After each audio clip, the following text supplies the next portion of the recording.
नमस्कार दोस्तों। मैं अथर मीन्स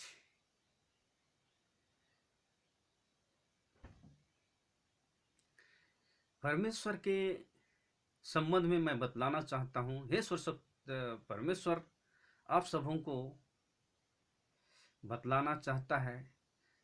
सबसे पहले मैं बतलाना चाहता हूँ, आप लोग कैसे हैं। मैं सोचता हूँ आप लोग खुश होंगे, सही सलामत होंगे, और खुश और सही सलामत ही रहना चाहिए। दोस्तों मैं बतलाना चाहता हूँ, आज इस दिनों में बहुत से लोग परमेश्वर के खोजी नहीं हैं। सचमुच में इन दिनों में हमें परमेश्वर की खोज करने की आवश्यकता है। परमेश्वर पिता परमेश्वर, पुत्र परमेश्वर और पवित्रात्मा परमेश्वर हमारे मध्य में आकर के आपके लिए, हमारे लिए एक सहायक के रूप में कार्य करते हैं। जैसे बाइबल धर्मशास्त्र में बतलाती है, आदि में परमेश्वर ने आकाश और पृथ्वी की सृष्टि की। उसके मुंह से ही सारा चीज को सृष्टि किया। आकाश को बनाया, पृथ्वी को बनाया, समुद्र को बनाया, आपको बनाया, हमको बनाया। उसके बाद में हम लोग को बनाने के बाद में हम लोग को बनाने के लिए उनको मिट्टी से बनाया। वो सारा चीज को बनाया तो उन्होंने अपने जुबान से ही बनाया। लेकिन जब मनुष्य को उन्होंने बनाया तो मिट्टी से बनाया और अपना जीवन का सांस उनके ऊपर फूका। इसलिए परमेश्वर को हम लोग को जानने की आवश्यकता है, क्योंकि हमारा प्रभु परमेश्वर सर्वशक्तिमान है, सर्वव्यापी है, अनुग्रहकारी है, हमारे ऊपर दया करने वाला प्रभु परमेश्वर है, और विलंब से कोप करने वाला प्रभु परमेश्वर है। समुद्र को चूल्लू से नापने वाला प्रभु परमेश्वर है। आकाश और पृथ्वी को बीता से नापने वाला प्रभु परमेश्वर है। हमारा प्रभु परमेश्वर साधारण परमेश्वर नहीं है। कहता है हर एक मनुष्य का एक बार, इब्रानियों की पत्री बाइबल धर्मशास्त्र में बतलाती है, 9:27 में कहती है, हर एक मनुष्य का एक बार मरना, उसके बाद में न्याय का होना नियुक्त है। इसलिए भाइयों एवं बहनों, जो भी लाइव देख रहे हैं, आप ध्यान से सुनिए। और ये वीडियो बनाने में बहुत कष्ट होता है, सेटिंग करने में बहुत ही दिक्कत होता है। इसलिए आप लाइक करें, सब्सक्राइब करें, और बेल आइकन को भी, घंटी को भी दबा दें, ताकि आपके आने वाले दिन में नोटिफिकेशन मिलता रहे। और कमेंट करें और शेयर करें। मैं आप लोगों के लिए दुआ प्रार्थना करूंगा, चाहे कोई भी बीमारी क्यों ना हो, लेकिन हमारा प्रभु परमेश्वर के सामने असंभव नहीं है। असंभव को भी संभव में बदल देने वाला प्रभु परमेश्वर है। बहुत से कठिन कठिन मुसीबतों से निकालने वाला प्रभु परमेश्वर निकालते हैं। इसलिए असंभव कामों को भी संभव में बदल देते हैं। इसलिए हमारा प्रभु परमेश्वर झूठा प्रभु परमेश्वर नहीं है। जो वादा करके वो लोग पूरा करते हैं।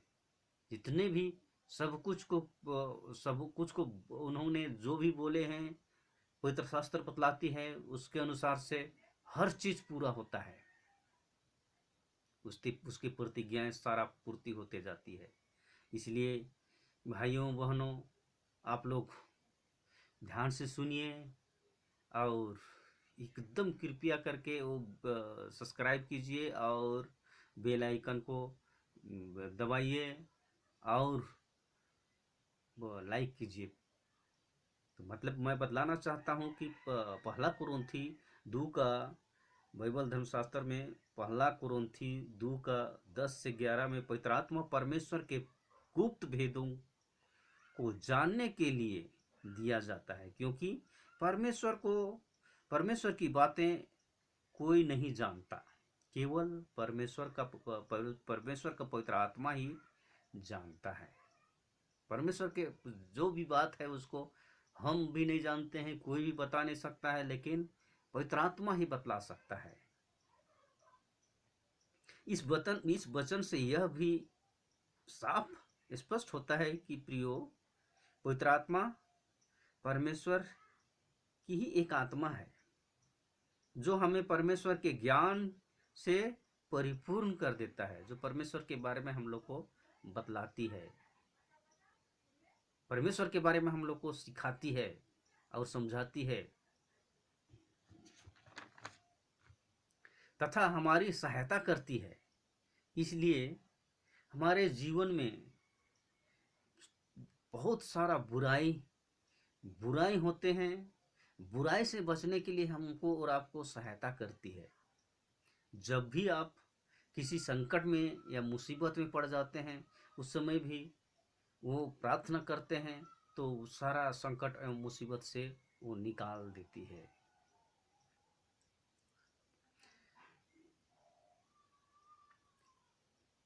बाइबल का एक नया नियम में रोमियो की पत्री 8:26 में कहता है, पवित्र आत्मा हमारी कमजोरियों में हमारी सहायता करता है, क्योंकि हम नहीं जानते कि प्रार्थना कैसे करनी चाहिए, लेकिन पवित्र आत्मा ही आहें भर भर के हमारे लिए विनती करता है।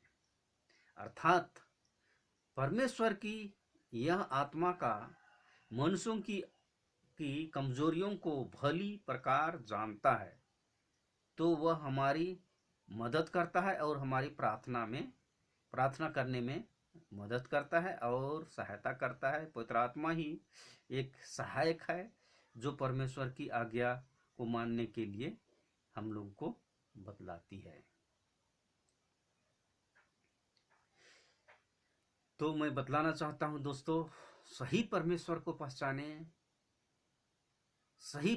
पहचाने जो हर मुसीबत से आपको सहायता करेगा। दुख तकलीफ, बीमार, चाहे संकट, मुसीबत, सभी से आपको निकाल सकता है। लेकिन हम सही परमेश्वर को नहीं जानने के कारण से हम लोग धोखे में पड़ जाते हैं। इसके संबंध में कुछ मैं बतलाना चाहता हूं, तो ध्यान से सुनिएगा। एक आदमी ने एक दिन रास्ते चलते चलते एक बिल्ली को देखा। क्या को देखा? एक बिल्ली को देखा। बिल्ली का बच्चा था। उस बिल्ली के बच्चे को उन्होंने अपने घर में लाया। उसके बाद में उसको पालादारी किया। पालादारी करने के बाद में कुछ दिन बढ़ने के बाद में उसको खाना खिलाते बढ़ाते। कुछ दिन होने के बाद में वो बिल्ली को वो देख रहा है, कुछ दिन के बाद में क्या चूहा पकड़ेगा। वो तो अब तो मुर्गी का बच्चा सबको पकड़ रहा है। तब उसको पता चला कि अरे मैं धोखा में पड़ गया।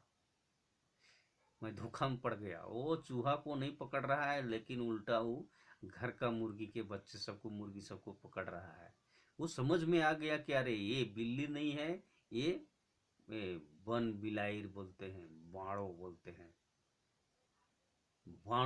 हैं, वो बाड़ो है। तो इसी प्रकार हम लोग भी परमेश्वर को सही चुनाव नहीं करने पाने के कारण से उसी प्रकार हम लोग उस जो हम लोग उम्मीद करके आते हैं और हम उससे उम्मीद करते हैं कि हमको रक्षा करेगा, रखवाली करेगा, लेकिन क्या रक्षा रखवाली करेगा। वो तो उल्टा हमारा नाश, हमारे चीज़ों का सर्वनाश करना चाह रहा है। इसलिए हमें ध्यान देने की आवश्यकता है कि ये परमेश्वर कैसा है। हमारे ऊपर दया माया करने वाला प्रभु परमेश्वर है। आपके शरीर के तमाम प्रकार की बीमारी को ठीक करने वाला प्रभु परमेश्वर है। आपको हर मुसीबत से निकालने वाला प्रभु परमेश्वर है। आपको जहां जहां जाइएगा वहां जा करके आपके साथ में जिस प्रकार आपको छाया नहीं छोड़ती, उसी प्रकार वो आपको भी नहीं छोड़ने वाला परमेश्वर है। हर मुसीबत से आपको बचाने वाला प्रभु परमेश्वर है और आपको बचाएगा। आपको बहुत खतरे मुसीबत से भी बचाएगा। मैं बतलाना चाहता हूं दोस्तों, हमारा प्रभु परमेश्वर जो भी बोलते हैं उसको सुनता है। बहिरा प्रभु परमेश्वर नहीं है, सुनता है। और देखने वाला प्रभु परमेश्वर है। हम जो कुछ भी करते हैं उसको देखने वाला प्रभु परमेश्वर है। हमको देखता है, आपको भी देखता है, हर एक चीज को देखता है। उससे कोई छिप नहीं सकता है। वो कहते हैं तुम मेरा मंदिर हो, मतलब आपके हृदय में और मेरे हृदय में वो वास करना चाहता है, निवास करना चाहता है। इसलिए उसके मंदिर को आप कैसा रखते हैं वो आप अपने आप जांचें, क्योंकि आप उसके मंदिर हैं। तो उस मंदिर को कौन ढा देगा, उसका प्रतिफल मैं उसको ढाऊंगा, कहता है। इसलिए आप वचनों को सुन रहे हैं, जितने लोग ध्यान से सुने और इसके पर चलने की कोशिश करें, क्योंकि हमारा प्रभु परमेश्वर सचमुच में जीवित प्रभु परमेश्वर है, जिंदा है। उनको उनको मार दिए, गाड़ दिए और क्रूस में चढ़ाए। क्रूस में उतारने के बाद में उसको दफनाने के बाद में उन्होंने तीसरे दिन के बाद में जी उठे। जी उठने के बाद में अभी वो आत्मा प्रभु परमेश्वर है, हमारे मध्य में चला फिरता है, करता है, चलता है, फिरता है और तमाम कामों को भी बनाने में सहायता करते हैं। जो बिगड़े काम होते हैं, जो हमारे ऊपर शराब पड़ी है, वो शराबों को भी वो हटाने वाला प्रभु परमेश्वर है। इसलिए आप हर मुसीबत में, हर काम में सफलता पाना चाहते हैं, उनके वचनों को सुने, ध्यान से सुने और उसके पद चिन्ह में उसको विश्वास करें। विश्वास करने के बाद उसके पद चिन्ह में चले। चलने से आपके जीवन में बहुत सारे फायदा मिलने वाला है, बहुत सारा फायदा मिलने वाला है, वो देगा। इन्हीं छोटे वचनों के द्वारा आप सबों को आशीष मिले। नमस्कार।